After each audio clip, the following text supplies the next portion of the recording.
ഇന്ന് മധുരമൊന്നും ചേർക്കാത്ത, അതായത് എക്സ്ട്രാ മധുരമൊന്നും ചേർക്കാത്ത ഒരു ജാമിൻ്റെ റെസിപ്പി ആയാലോ. രാവിലെ എണീറ്റ് നോക്കിയപ്പോൾ ഞാൻ കഴിഞ്ഞ ദിവസം വാങ്ങിച്ച പഴമൊക്കെ ഭയങ്കരമായിട്ട് പഴുത്ത് ബിളാന്ന് ആയിട്ടുണ്ടായിരുന്നു. ഇതിങ്ങനെ കഴിക്കാൻ എനിക്ക് ഇഷ്ടമല്ല. അപ്പോൾ ഞാൻ വിചാരിച്ചു ഒരു ജാം ഉണ്ടാക്കാം. അപ്പം ഇവിടെ ഞങ്ങൾ എക്സ്ട്രാ ആയിട്ട് ഷുഗർ ഉപയോഗിക്കാറില്ല, വെള്ള പഞ്ചസാര വാങ്ങിക്കാറേ ഇല്ല, ശർക്കര വാങ്ങിക്കാറുണ്ട്. ഇപ്പോൾ ഇത് ഒരു മധുരമില്ലാത്ത, പഞ്ചസാരയും ശർക്കര ഒന്നും ചേർക്കാത്ത ഒരു ജാമായിട്ട് ഉണ്ടാക്കാമെന്ന് വിചാരിച്ചു. അപ്പോൾ ഈന്തപ്പഴം, ഡേറ്റ്സ് ചേർത്താൽ നന്നായിരിക്കും. അപ്പം ഡേറ്റ്സ് കുതിർത്തിട്ട് അതിൻ്റെ കുരു കളഞ്ഞിട്ട് അരച്ചെടുക്കുക.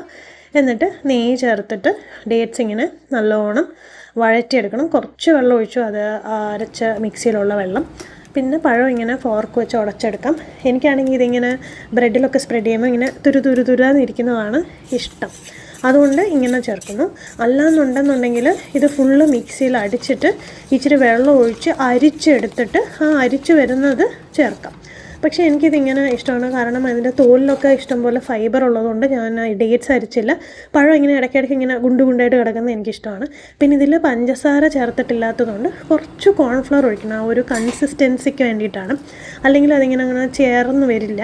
അപ്പോൾ കുറച്ചൊരു കോൺഫ്ലവർ ഒഴിക്കണം. അല്ലെങ്കിൽ നമ്മൾ പഞ്ചസാര പാവ് അതിൽ ഒഴിക്കുകയാണെങ്കിൽ വേറെ നല്ല പോലെ വരും. അല്ലെങ്കിൽ ശർക്കര പാനിയാണെങ്കിലും, അല്ലെങ്കിൽ പഞ്ചസാര പാനി, അത് ഫസ്റ്റ് പഞ്ചസാര പാനി ആക്കിയിട്ട് അതിലേക്ക് ഈ അരച്ച സാധനം ചേർത്ത് ഇളക്കിയെടുത്തത്. ഇതാണ് അതിൻ്റെ പാകം.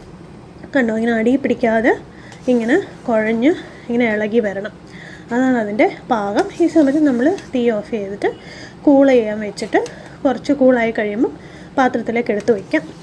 പിന്നെ ഞങ്ങളിന്ന് ഒരു സൂവിൽ പോയി, വണ്ടലൂർ സൂവ്. ഇവിടെ എനിക്കാണെങ്കിൽ പാർക്കിൽ, സൂ, ഇങ്ങനെ പ്രകൃതിയോട് അടുത്തുള്ള സ്ഥലങ്ങളിൽ പോകാനാണ് എനിക്ക് ഭയങ്കര ഇഷ്ടം. മോളും മറ്റ് സ്ഥലങ്ങളിലൊക്കെ നമ്മൾ പോകാറില്ല എന്നല്ല, പക്ഷേ എനിക്ക് ഇങ്ങനത്തെ സ്ഥലത്ത് പോകുമ്പോൾ ഒരു പ്രത്യേകതരം ഒരു ആകാംക്ഷ, പ്രത്യേക ഒരു ആവേശം ഒക്കെയാണ്. ഇത് നല്ല രസമായിരുന്നു. ഇത് നല്ല മഴക്കോള് പോലെ ഉണ്ടായിരുന്നു, നല്ല കാറ്റായിരുന്നു. അപ്പം നല്ല രസമായിരുന്നു. ചൂടാണെങ്കിൽ നമുക്ക് അത്ര ഒരു സുഖം തോന്നില്ല. അവിടെ സൈക്കിള് നമുക്ക് റെൻറ്റിന് എടുക്കാം. കുട്ടികളെ വെച്ചുകൊണ്ട് പോകാനുള്ള പ്രാം പോലത്തെ സാധനം നമുക്ക് സൈക്കിളിൽ ഫിക്സ് ചെയ്ത് തരും. അപ്പോൾ കുട്ടികളുണ്ടെങ്കിൽ നമുക്ക് അതിൽ അവരെ ഫ്രണ്ടിൽ വെച്ചിട്ട് നമുക്ക് പോകാം. അപ്പോൾ ഞങ്ങൾ സൈക്കിളൊക്കെ റെൻറ്റിനെടുത്തു. അങ്ങനെ അവിടെ ഫുള്ള് കുറച്ച് നേരം കറങ്ങി. പക്ഷേ കുറച്ച് കയറ്റം ഇറക്കം ഒക്കെയാണ്. അപ്പം അത്യാവശ്യം നല്ലൊരു വ്യായാമമാണ് അവിടെ കയറി ഇറങ്ങി പോയിട്ട് വരുന്നതൊക്കെ. കുറേ മൃഗങ്ങളുണ്ടായിരുന്നു. സിംഹം, പുലി, വെള്ളപ്പുലി, റൈനോസറസ്, ഹിപ്പോപ്പൊട്ടാമസ്, എലിഫൻ്റ്, അങ്ങനെ കുറേ ഉണ്ടായിരുന്നു. പിന്നെ ഏറ്റവും എനിക്കിഷ്ടപ്പെട്ടതെന്ന് വെച്ചാൽ ഇവർ പ്ലാസ്റ്റിക് നിരോധിച്ചു. അകത്ത് പ്ലാസ്റ്റിക്കിലുള്ള സാധനങ്ങളൊന്നുമില്ല. നമ്മളെല്ലായിടത്തും പേപ്പർ കപ്പ് അത് ഇത് നോക്കുകയാണെങ്കിൽ നമ്മൾ അകത്ത് സ്നാക്സൊക്കെ കിട്ടും, കുറച്ച് ചെറിയ ചെറിയ സ്നാക്സെല്ലാം അവർ ഇലയിലാണ് തരുന്നത്. അതെനിക്ക് വളരെ ഇഷ്ടപ്പെട്ടു. പിന്നെ മയിലുണ്ട്, മാനൊക്കെ ഇങ്ങനെ ചുമ്മാ പാർക്കിൽ വെറുതെ ഇങ്ങനെ കറങ്ങി നടക്കുകയാണ്. അപ്പം നിങ്ങൾ ചെന്നൈയിലുള്ളവരാണെങ്കിൽ, അല്ലെങ്കിൽ ചെന്നൈയിൽ വിസിറ്റ് ചെയ്യാൻ വരുന്നവരാണെങ്കിൽ, സമയമുണ്ടെങ്കിൽ ഇവിടെ പോവുക. ഞങ്ങൾ രാവിലെയാണ് പോയത്, എന്ന് വെച്ചാൽ ഉച്ച കഴിയുമ്പോഴത്തേക്ക് നല്ല തിരക്കാവും. അതുകൊണ്ട് ഞങ്ങൾ കുറച്ച് നേരത്തെ പോയിട്ട് ഒരു 2 മണിയൊക്കെ ആവുമ്പോഴത്തേക്ക് ഞങ്ങൾ ഇറങ്ങി.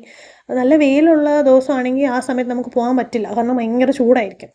പക്ഷേ ഇന്ന് വലിയ വെയിലില്ലാത്തതുകൊണ്ട് നല്ലൊരു യാത്രയായിരുന്നു. അങ്ങനെ ഒരു സൺഡേ എൻജോയ്മെൻറ്റ്. നിങ്ങളൊക്കെ സൺഡേ എന്താ ചെയ്യാറ്, അല്ലെങ്കിൽ ലീവുള്ള ദിവസം, ഒഴിവുള്ള ദിവസങ്ങളിൽ എന്താ ചെയ്യാറ്? എനിക്കാണെങ്കിൽ പ്രകൃതി സംരക്ഷണത്തിനോടൊക്കെ ഭയങ്കര താല്പര്യമുള്ളൊരു വ്യക്തിയാണ്. അപ്പോൾ അങ്ങനെ ചെടികളൊക്കെ നിറയുള്ള സ്ഥലത്ത് പോകാനും, ചെടികളെ പറ്റി പഠിക്കാനും, പൂക്കള, ചെടികൾ, കാട്, മരം ഒക്കെ കാണാനൊക്കെ എനിക്ക് വളരെ ഇഷ്ടമാണ്. പിന്നെ മൃഗങ്ങളെ ഇങ്ങനെ നമ്മൾ കൂട്ടിലാക്കി കാണുക എന്നുള്ളത് അത്ര ഒരു ഭയങ്കര സുഖമുള്ള കാര്യമൊന്നുമല്ല. പിന്നെ അവരിവിടെ കൺസർവേഷൻ ഉണ്ട്, ഇവർക്ക് ലൈവ് സൂ ഉണ്ട്. നമ്മൾ ഓൺലൈൻ പോയി കഴിഞ്ഞാൽ നമുക്ക് മൃഗങ്ങളെ CCTVയിൽ കാണാൻ പറ്റും.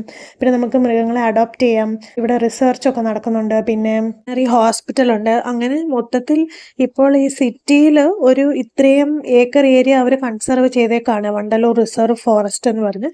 അത് നല്ലൊരു കാര്യമാണ്. പിന്നെ ഈ ജാം ആണെങ്കിൽ ബ്രെഡിനല്ലാതെ ഞാൻ ദോശയ്ക്ക് കഴിക്കും. പിന്നെ നമ്മൾ കൊഴുക്കട്ട ഉണ്ടാക്കുമ്പം തേങ്ങയോട് മിക്സ് ചെയ്തിട്ട് അത് കുഴക്കടയ്ക്കകത്ത് വെക്കാം. അല്ലെങ്കിൽ ഇലയട ഉണ്ടാക്കുവാണെങ്കിൽ ഇലയടയ്ക്കകത്ത് തേങ്ങയുടെ കൂടെ മിക്സ് ചെയ്ത് വെക്കാം. ഇതാണ് നമ്മുടെ ഫൈനൽ ജാം. ഉണ്ടാക്കി നോക്കിയിട്ട് അഭിപ്രായം പറയൂ. അപ്പോൾ ബൈ.